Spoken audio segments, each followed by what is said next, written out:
Happy Wednesday to all you beautiful listeners. Here is another episode of the Trainwell podcast where we inspire you to move more, to get stronger, and to I can't have remember. Fun. fun. Now we're having fun because we're laughing at Darian.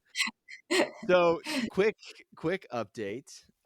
We haven't done a cherry in a pit for a while, but we are going to do one real quick. But the update is we have by the time you're listening to this, if you haven't missed it, we have had an amazing guest, a mental health therapist on, and that episode would have aired on September 24th. So if you haven't listened to that episode, it is very, very fruitful. Check that out. Monica Denis, she's in Texas. That's the big hot update. So go back, listen to it, pause this episode right now and go listen to it. But regardless, let's soldier on. D, give us a cherry in a pit. All right. Let's see. Cherry. Okay, actually, this is a good cherry. I surprised my kids with tickets to a local amusement park called Dutch Wonderland. If you've never been to Dutch, shockingly people know what Dutch Wonderland is because I think it's so like niche. Maybe you don't, Joey, but like East Coast people around the tri-state area know what Dutch Wonderland is. If you know it, you know the branding is all over the map. Like this place is hilarious. And it's like for young kids, like an amusement park. So the reason this was so great is because one, I surprised them. They had been asking to go, and I was like, I don't know if we're gonna have time. And I kind of pulled the trigger on it last minute and surprised them. And it was so fun. The year before, it was maybe one of the most miserable days of my life. It was like 100 degrees out.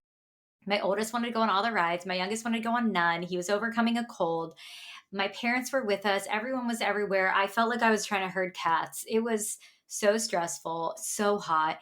And so reluctantly, we went again, and it was awesome. Everyone was cool. Everyone wanted to do the rides. Everyone was patient, waiting in line. And it was just, yeah, it was a great day. So that's my cherry. My pit is honestly, I think just summer coming to an end. Summer, I just love summer so much. And I know everybody gets excited about fall, but it kind of just brings me like a little touch of sadness that winter's coming. What's your cherry and pit? No, that was actually my pit. Is the summer is coming to an end. It's already starting to get like 40 degrees in the morning here in Colorado. No. So, but Cherry, my wife and I are going to a wine festival this weekend up in Winter Park.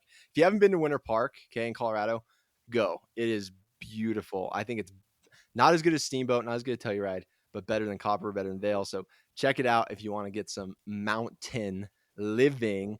My other pit, I would say, is our little Zoe sick with a fever. So hopefully she's feeling better.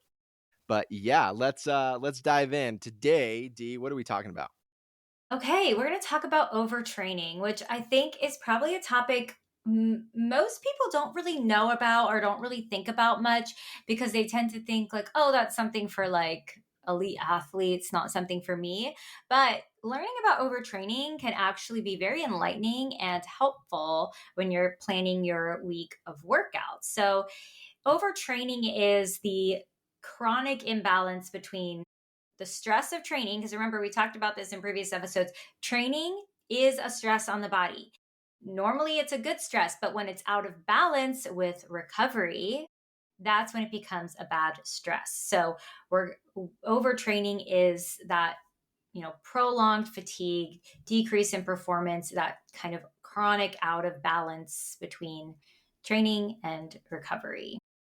Yeah, you hit it right on the head. Chronic, right? Because there's this other term called overreaching, which everybody has, which is like this acute. It's not the chronic, but it's the acute stress that you get with an intense workout, right? But you rebound after it. Maybe we can talk about later. We were talking about before the show about how do you discern whether you just don't feel like it, right? Your legs feel like potatoes and you can't get out of bed, or if you're just having some butt glue, as I call it, you can't get off the couch.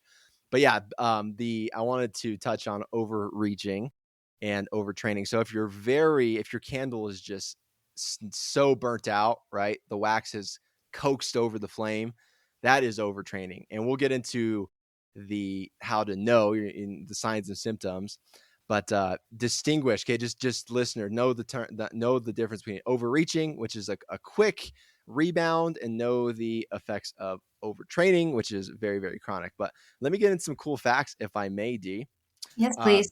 you hit it right on the head with elite workouts, right? The common myth is that only elite workouts get this, only Olympians get it, only high level athletes get it. But the fact of the matter is I think I was telling you earlier, the whole point of this episode is that it's not overtraining really, it's under recovery, because we don't put our staples on recovery, because it's this grind till we bleed mentality in the fitness industry, which I wish we would obsolete it. But anyways, cool facts. Elite athletes build recovery into training as seriously as the workouts. Matter of fact, they prioritize recovery over their intensity. Studies show that sleep loss combined with high volume training triples the amount of overtraining. It's actually a syndrome, and they call it OTS, overtraining syndrome. You don't want that. Okay. Darian will talk about her experiences. I'll talk about my experiences later. HRV, heart rate variability, right, which is this fancy system you can use to track. It's now used by a ton of pros. Matter of fact, we watched the Tour de France. D and I are huge fans, and they wear the Whoop bands, right? So it's an extremely extensive, beneficial tool that people use, and I encourage the listener to do as well. At least track your resting heart rate. We'll get into that later. And last one is that strength athletes, yes, they can overtrain, but if you're an endurance athlete, like runners out there, recreational runners, you are even more prone to that. And I want everybody listening, if you have a body, you are an athlete. So don't think that's not me. Don't think I'm not there. You're an athlete if you have a body. Jim Rome said that. Yeah, it's like crazy how much like athletes, especially the Tour de France cyclists, they're tracking their recovery just as much as they're tracking their like performance on the bike and their progress. It's wild how like dialed in it is because it is so important. So let's talk about some symptoms, symptoms and signs of overtraining, kind of what to look out for, what to notice for. And again, like Joey said, this is like if you are more of a volume athlete, so the endurance, or you're doing strength training, high volume, like hypertrophy kind of athlete, you are going to be more prone to this. But additionally, if you're not getting enough sleep, if you're not like taking those rest days, anyone can be in a state of being in overtraining. So if you're constantly fatigued, like you do a workout, like obviously afterwards you do a workout, you feel fatigued, but if that fatigue isn't tapering off, that's a sign. If you have an elevated resting heart rate, frequently getting sick, like your immune system is just not functioning well, that's a good sign. Loss of strength, endurance, diminishing returns. This one, pin that. This was one of my biggest signs that I was overtraining. Um, and then and this was another one, the emotional and mental aspect of it. You can start feeling kind of like symptoms of depression, irritability, mood swings, feeling like just burnt out, like you're not sleeping well. It really creates a big problem. And I want to share like my story with overtraining because I really was thinking like I was having a mental health issue. That's how extreme it felt to me. Like I was so irritable. I was crying like at the drop of a hat. I was having mood swings. I was working out so much and lifting less weight each week. I could like I would go do a deadlift. I couldn't even get off the ground. And like the week before, it was easy. Like that's the type of thing you want to be looking out for. And what played into it in hindsight was one, the fact that I was not taking rest days. Or I just like even on a rest day, I'm like, I'm gonna go do yoga class. I'm gonna go do a hike, like a hard hike, not just like a leisure walk. Like I was working out and sometimes doing 2 days, like doing a CrossFit workout and then doing like running like a Wendler program same day. Um, and so that was the aspect. And then I wasn't fueling properly. Like I was in a mindset at that point. If you listen to podcasts, I struggled with disordered eating, and I was in a mindset of like, I need to get super lean. And when you're not fueling properly, that's a huge problem. You cannot recover if you're not eating enough food. So I really had to pull it back. Like seriously, I had to take like days off for an extended period of time. Like pulled my training back to just like 2 days a week reluctantly. But then when I got back to it, I was like shocked. I was like, oh my gosh, I feel amazing. One, I have energy, I'm happy, and I'm lifting more than I was when I decided to pull my workouts back. That's my story. I love it. That's and the fact that you went through that, you learn, right? Like you all can always see the silver lining. And I'm not telling the listeners to find your breaking point, but flirt with it because you do want to push yourself, right? I mean, I know we're talking to the general public, most of the folks listening out there, but don't be afraid to find that limit. Just know when to pull back. Just like when you get dessert, right? And the cheesecake and the key lime pie, know your limit and know when to pull back, right? My story, I think every athlete is overtrained in their life, right? Especially, I mean, having seen the strength and conditioning realm, I think every collegiate athlete is overtrained, especially distance runners. But for me, it became when I really started running ultras and triathlons, Ironmans, because I was training so much. My libido was like severely down, and that's like not like me, like at all. And especially for like in my mid 20s, up to even like 27, 28. They say you peak for testosterone like 27, 28. Anyways, that was not me. And I didn't know what the hell I was doing. Like I didn't have a coach at the time. But my resting heart rate, I didn't wear any wearables too. I was kind of the minimalist guy, right? But check this out. My resting heart rate is usually in the high 40s or low 50s on a bad day. It was like 65, 66. And it wasn't constantly. And it wasn't until I got my blood work done where it looked like I remember the doctor said, it looks like you had a heart attack. And I didn't even realize it. I was just go, go, go, go, go. But I was doing 70, 80 miles a week. I'm definitely not, I'm 190 pounds. I'm not this 140-yard or 140-pound runner, right? But I did learn a lot from it. I knew how to fuel properly. I learned how to manage my mood, right? I knew how to balance that. And I hope the listener doesn't take it that far, but I hope the listener takes some takeaways from this as, okay, what can I do? Can I prioritize recovery?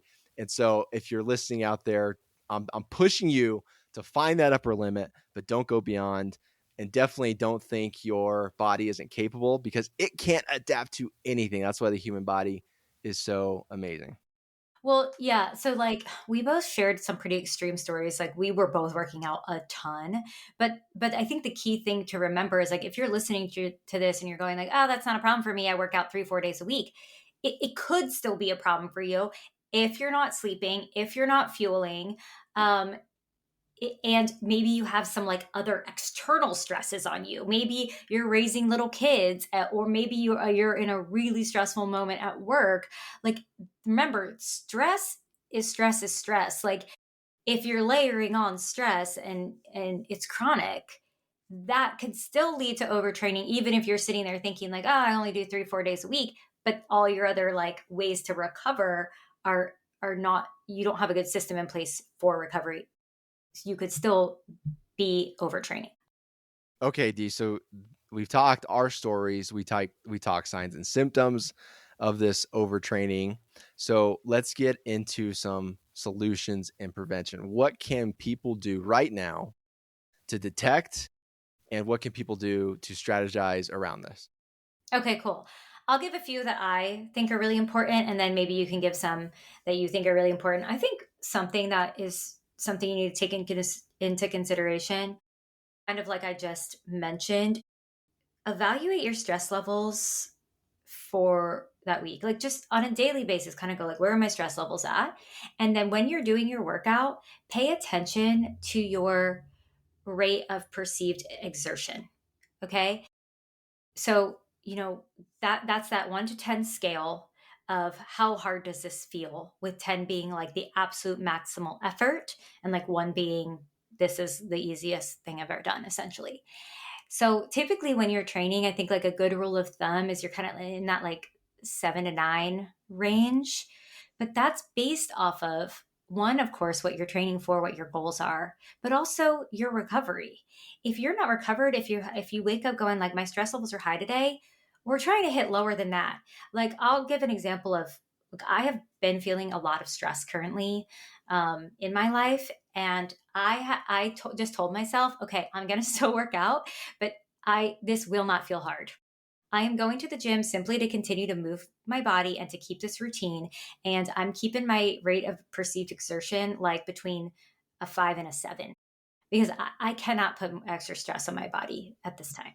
So that's one thing I think people can actually take an action step is check in with yourself, pay attention to how hard the workouts are feeling. Give us what's one you have. Well, I want to say this, your body, just remember that your body whispers, okay, before it screams, and Mm-hmm. overtraining is this constant ignoring of the whispers. Okay. And you don't get stronger from the workout. You're only as good as your recovery too. So remember that. But what people can do is I've said this since we started this podcast, but pen to paper journaling is amazing. Don't do it on your phone. Okay. Don't you get the screen away, but get pen to paper out. You don't have to do it daily, but at least have some sort of training log that makes you sit down. Because when people sit down and take pen to paper, their brain works differently, right? But track how your food or how your mood is. Most importantly, like are you snapping back at your partner? Are you snapping back at your kids? Are you feeling this constant sense of shame or guilt or whatever? And then the other thing is simply track your resting heart rate.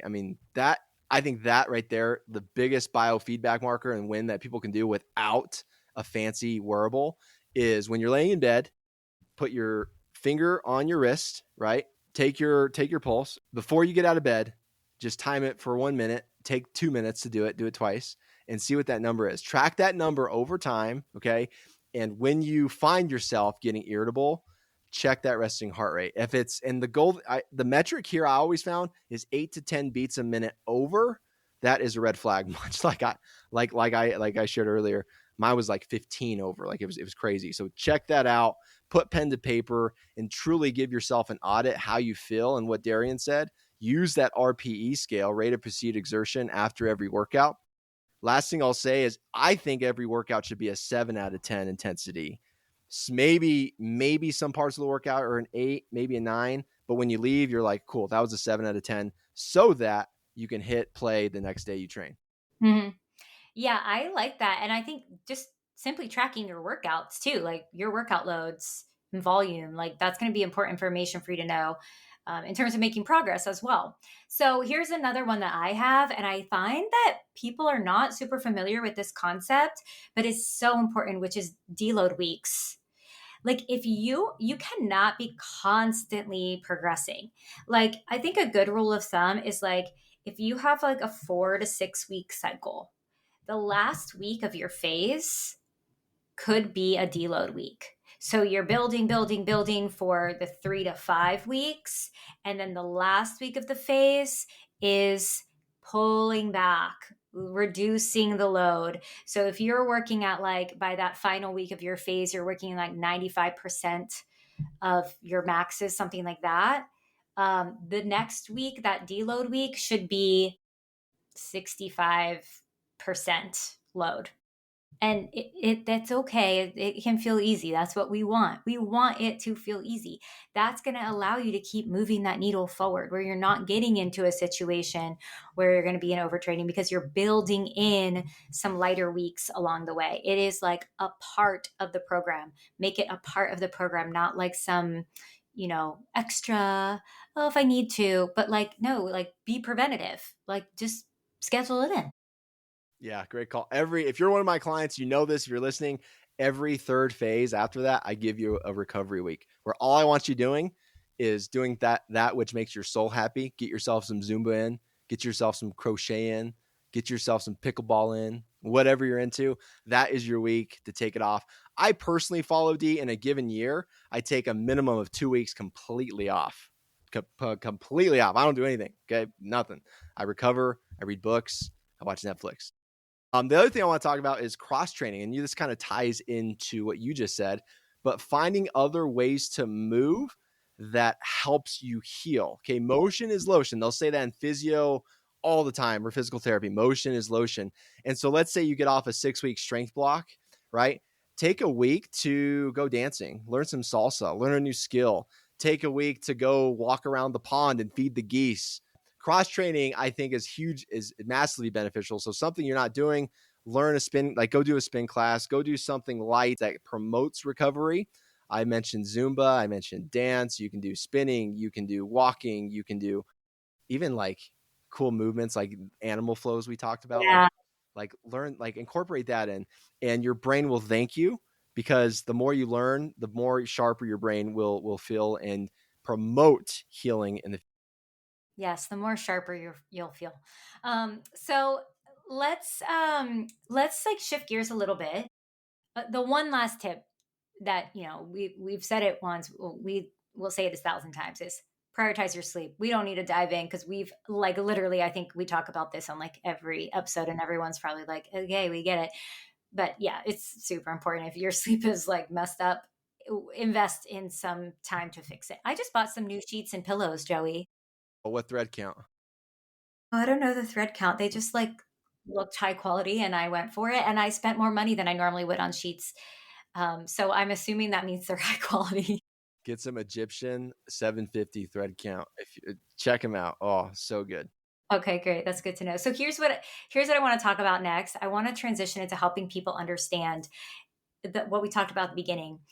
What is a sign that I should genuinely stop, like take a rest day, take some time, versus like what you call it, like a poor me day. I just don't feel like it. But that even makes it sound like it's like an excuse. But people have their reasons, right? There are just some days you just don't feel like working out. And like, how do you decipher, should I actually not? Or should I just go and do it and kind of like push past that feeling, you know?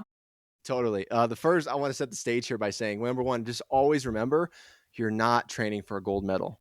Okay. If you're ever in doubt, rest is best. I'll say that again. Rest is best. So even if you're sitting there, or you're waking up, you're lacing up your trainers or whatnot, and you're thinking, man, I really don't feel like this, I guarantee you 9 times out of 10, it's better to pull back on it.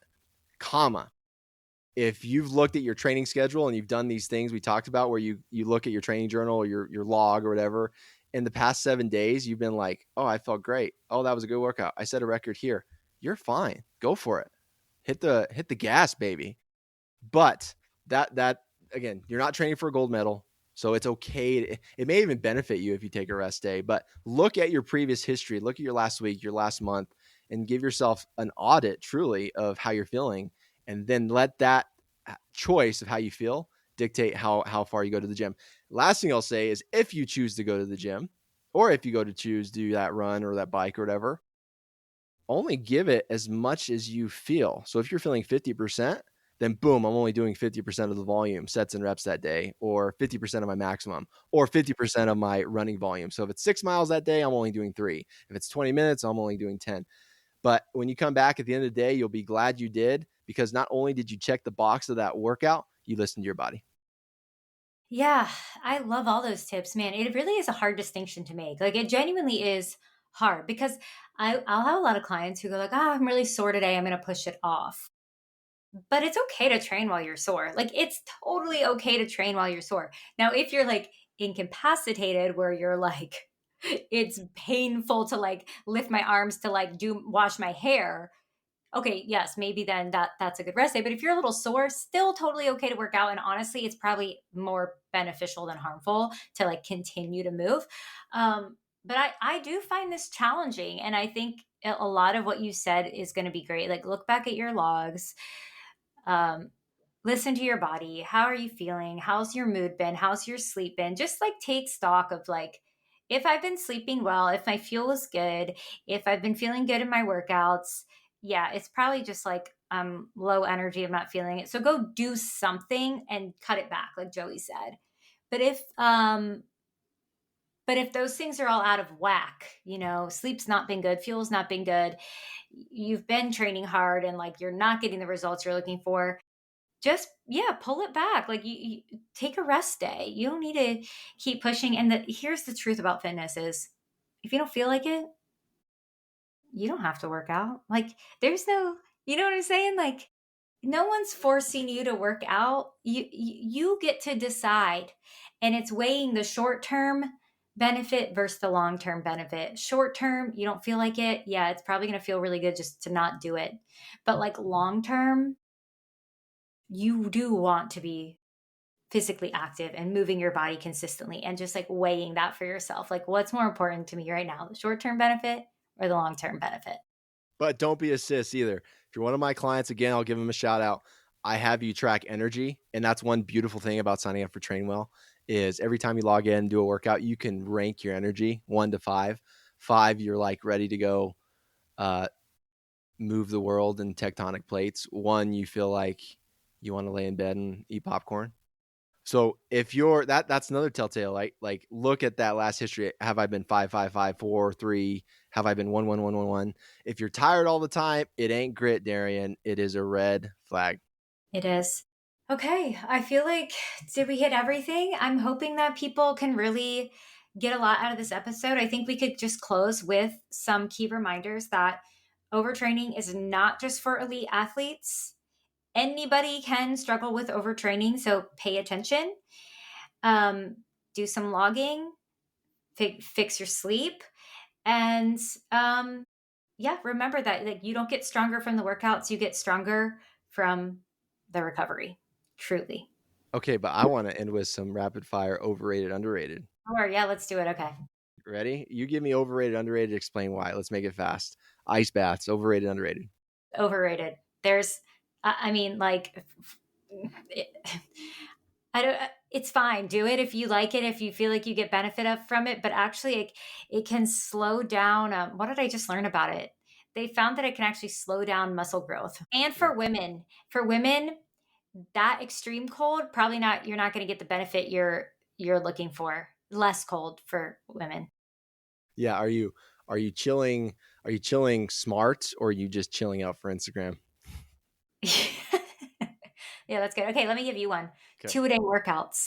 Oh, overrated. You're not a unless you're Olympian, unless you have a Division I scholarship, unless you're a professional athlete. Yeah, you have to sacrifice your body for the sport, right? That's the deal with the devil you have to make. But the rest of us, no. 2-a-day workouts, no. You're better off doing a short and sweet workout, and then the other quote unquote workout of the day could be extra time with your family. Okay, I got one for you. Okay.